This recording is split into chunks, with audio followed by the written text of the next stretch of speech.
guys, welcome back to Design by Nisha, a YouTube channel that brings to you a lot of ideas and inspiration for your home. Today I am at Queen of Deccan Plateau. You guessed it right, I am in Pune.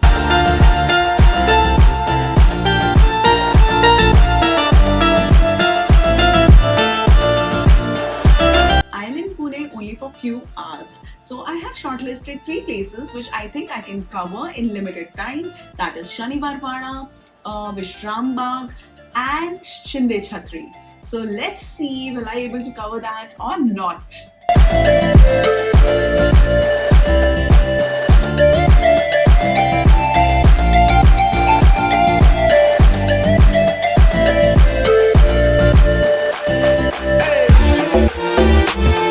As I walked into the famous Shaniwar Wada, it took my mind to the Mughal architecture that I had seen in the forts of Agra and Delhi.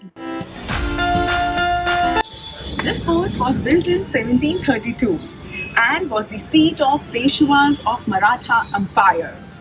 It was built at the cost of 16,110 rupees only.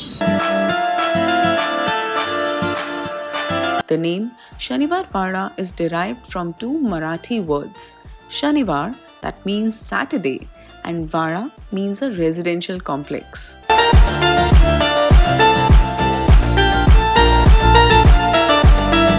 A majestic fountain shaped like a lotus called Hazari Karanje or the Fountain of 1,000 Jets.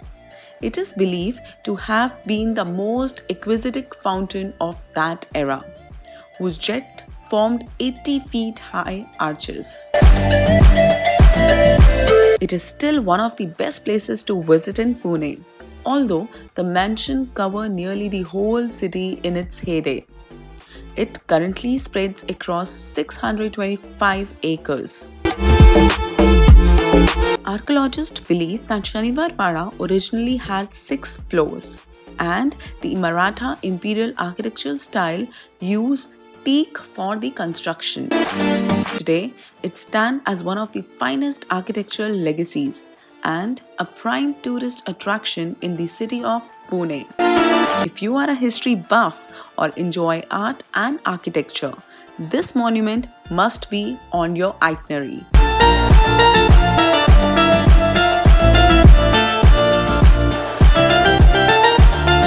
This historical monument is a memorial built for Maharaji Shinde, known as Shinde Chhatri.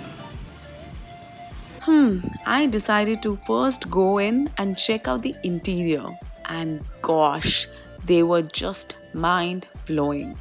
I cannot show you so many beautiful things as I was told that photography is not permitted within the building. They say that the Shinde Chhatri is a perfect example of how a building should be built as per Vastu. The stained glass windows were quite unique, and what made them so were the lovely Rajasthani patterns over them. However, what got me excited was spotting the perfect blend of European and Rajasthani design.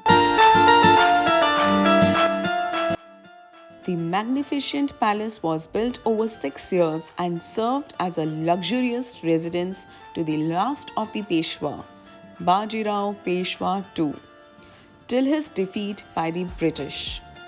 The facade of the palace is in terracotta, white and brown that adds to the beauty.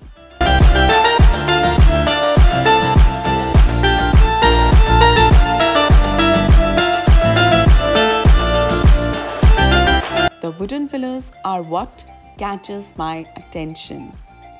Unfortunately, the day I visited, it was closed, but definitely it's worth coming over here.